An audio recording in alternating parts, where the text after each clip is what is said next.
अस्सलाम वालेकुम रहमतुल्लाहि व बरकातुहू।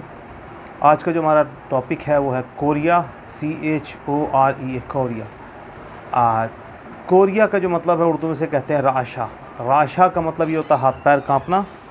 अगर हम इसकी डेफिनेशन की बात करें तो इसमें जिसम एक जानिब जो गैर इख्तियारी उज़लात हैं उनमें गैर मुनज़्ज़म हरकत होती हैं। गैर मुनज़्ज़म का मतलब होता है अनऑर्गेनाइज्ड, यानी वो जो हमारे कंट्रोल में नहीं है। मिसाल के तौर पर हाथों में या पैरों में तशन्नुश की कैफियत पैदा होना, या हाथ पैर कांपना।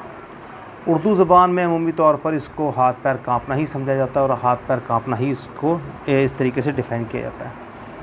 अमूमी तौर पर छोटे बच्चों में नहीं होता, 4-5 साल की उम्र तक बिल्कुल भी देखने में नहीं आता। 4-5 साल के बाद की उम्र के ऑनवर्ड बच्चों के अंदर ये देखने में आता है। इसकी जो वजह होती है उसकी बहुत सारी वजूहात हैं, जिसमें जो है ज़च्चा यानी कि जो माँ है उसकी बहुत ज़्यादा कमज़ोरी, उसके पेट में कीड़े होना, उसको किसी किस्म का कोई मर्ज़ होना, खौफ होना, कीड़े, कई दफ़ा जो बेडिंग की आदत होती है यानी कि औरतों का यानी कि अपने आप को गलत तरीके से डिस्चार्ज करवाना। उसके अलावा जो है डिप्रेशन इसकी बहुत बड़ी वजह हो सकती है। हैज़ की ख़राबी, खून की कमी, बाउगोला या हिस्टेरिया, इसके बहुत ज़्यादा असबाब हो सकते हैं। इसके अंदर स्टैमरिंग एक अलग केस है और कोरिया का अलग। स्टैमरिंग जो डिफरेंट केस होता है, उसके अंदर बच्चे के साथ बहुत सारे मसाइल होते हैं स्टैंडिंग के, लेकिन कोरिया के अंदर सिर्फ ये होता है कि बच्चा घिसट के चल रहा होता है, कमज़ोरी से चल रहा होता है। उसके लिए चीज़ों को मैनेज करना इतना ज़्यादा आसान नहीं होता। मैनेज करता है, वो कोशिश कर रहा होता है, लेकिन हमें उसके साथ तो काफ़ी सारे फूड सप्लीमेंट्स देने पड़ते हैं।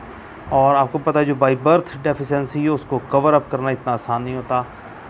मज़ीद कई बच्चों में सिर्फ इतना होता है कि चेहरे के उज़लात फुड़क रहे होते हैं, इससे ज़्यादा कुछ नहीं होता। एक बच्चा मैंने देखा next door to my clinic, तो वो बच्चा जो है he is around 13 years old. His father is very qualified person, काफ़ी पढ़े लिखे जी। आई थिंक के MBA ही किया हुआ है इन्होंने, और IT में भी कुछ कोई डिग्री है स्पेशल उनके पास, तो अच्छी कंपनी में अच्छी जॉब पर है। मतलब कि इज़ नॉट वेरी पुअर, ही वो बहुत गरीब फैमिली से बिलोंग नहीं करता। उसके बावजूद भी उन्होंने मुझे कंप्लेंट की कि बच्चा है बाय बर्थ जो है इसका जो एक चीक है, एक गाल है, वो फुड़कता है। तो मैंने उसके ऊपर हिसाब यही लगाई असेस कि जी वो कोरिया ही यानी राशा ही है। इसके अंदर कई दफ़ा बहुत सीवियर कंडीशंस हो जाती हैं। बच्चे में वीकनेस इतनी ज़्यादा होती है कि वो बच्चा खाना खाते हुए बजाय हाथ इधर लाने के वो इधर ले जाता है या इधर ले आता है। इसकी डायग्नोसिस इस तरह ही होती है कि कंप्लेंट ये होती है कि बच्चा अपने कपड़े बहुत ही ज़्यादा गंदे और ख़राब करता है। स्पेशली जब वो अकेला बैठकर खाना खा रहा हो तो उसके कपड़े और उसके बाल और सर वगैरह काफ़ी ज़्यादा ख़राब और गंदे हो जाते हैं। फोकस करना मुश्किल होता है, फोकस नॉर्मली बच्चा नहीं कर रहा होता। पाँव घसीट रहा होता है, दर इतनी का पावर नहीं होती कि अपने पैरों को उठा कर चले। बाजू और जो हाथ है उनकी अजीब व गरीब डायरेक्शंस होती हैं, ना मरीज़ सही तरह खड़ा हो सकता ना बैठ सकता। 5 से 10 साल के दरमियान ज़्यादा होता है। इसके अलावा मर्दों में भी होता है, अगर लेडीज़ में होगा तो हामला और औरतों में होगा। इसके अलावा कई दफ़ा गैर हामला में भी हो सकता है, लेकिन नॉर्मली इसकी जो वजूहात में खून की कमी बहुत ज़्यादा है। छोटी उम्र की लड़कियों में अगर जल्दी प्रेगनेंसी हो जाए, उनकी छोटी उम्र में शादी हो जाए, तो मेरे ख्याल प्री जो एज मैरिज है उसको भी एक बुनियादी वजह हो सकती है। इसके अलावा अगर हम इसको पैथोलॉजिकली देखें तो इसका जो है CT स्कैन कराया जाता है।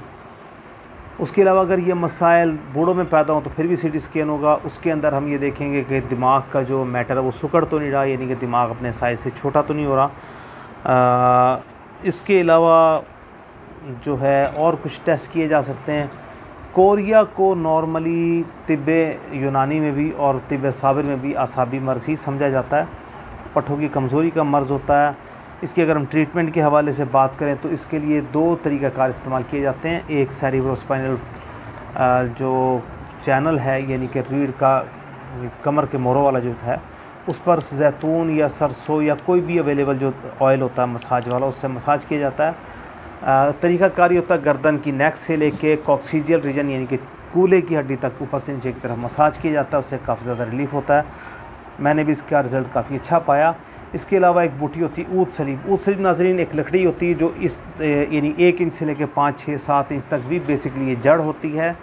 अफ़गानिस्तान से आती है। इसके अलावा फार ईस्ट एशिया से भी आती है, यानी कि काज़ाकिस्तान, ताजिकिस्तान, उज़्बेकिस्तान और रशिया वगैरह से। इसका पाउडर मिलाकर दारचीनी के साथ इसको खमीरा गाउज़बा में या खमीरा बरेशम की मरशद वाला में मिक्स कर देने से मरीज़ को बहुत ज़्यादा फ़ायदा होता है।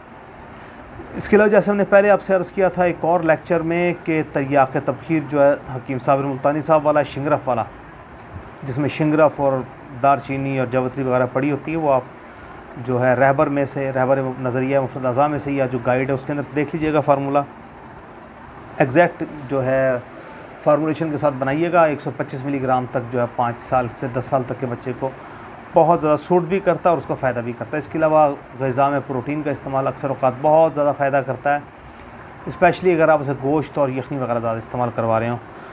नाज़रीन, अब हम बात करेंगे होम्योपैथिक मेडिसन्स की। तो होम्योपैथिक मेडिसन्स में जो इसमें माइगिल जो है, माइगिल नॉर्मल ये 200 से लेकर 1 mg तक इस्तेमाल कराई जाती है, लेकिन मैंने 30 में भी इस्तेमाल करवा कर देखा है, गिव गुड रिज़ल्ट्स।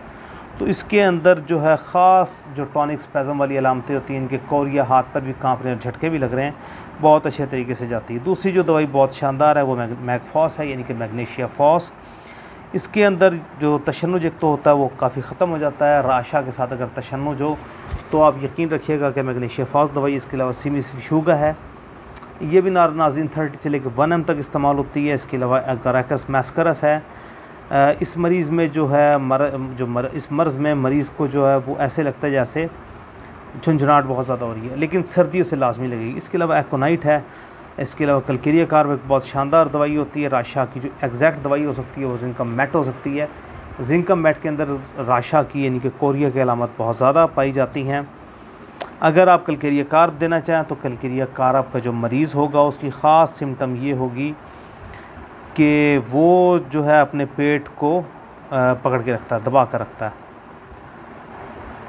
और बाकी अलामतें आपको पता है कलकेरिया कार्ब की और बेलाडोना की एक जैसी होती हैं। इसको कंपैरिजन करना पड़ता है बेलाडोना और कलकेरिया कार्ब के अंदर, लेकिन नॉर्मली अब दवाई हमें मेडिसिन नज़र आ जाती है। इसके अलावा अगर कंपाउंड देना चाहें तो नाज़रीन इसके अंदर कम से कम जो मेरा तजर्बा है उसमें ऐसा फोटीडा है और कॉक्यूलस इंडिका है, इग्निशिया अमारा है, माइगेल है, मैग्नीशिया फॉस है। इनको हम 12x से लेके 1 mg तक जहाँ पर हमारा दिल करे इनका कम्बिनेशन बना के पेशेंट को इस्तेमाल करवा सकते हैं। जब भी आप कम्बिनेशन बनाएं आपकी नॉन दवाइयाँ होनी चाहिए, आपको पता होना चाहिए मैं उसमें क्या डाल रहा हूँ या वो क्या डल रहा है।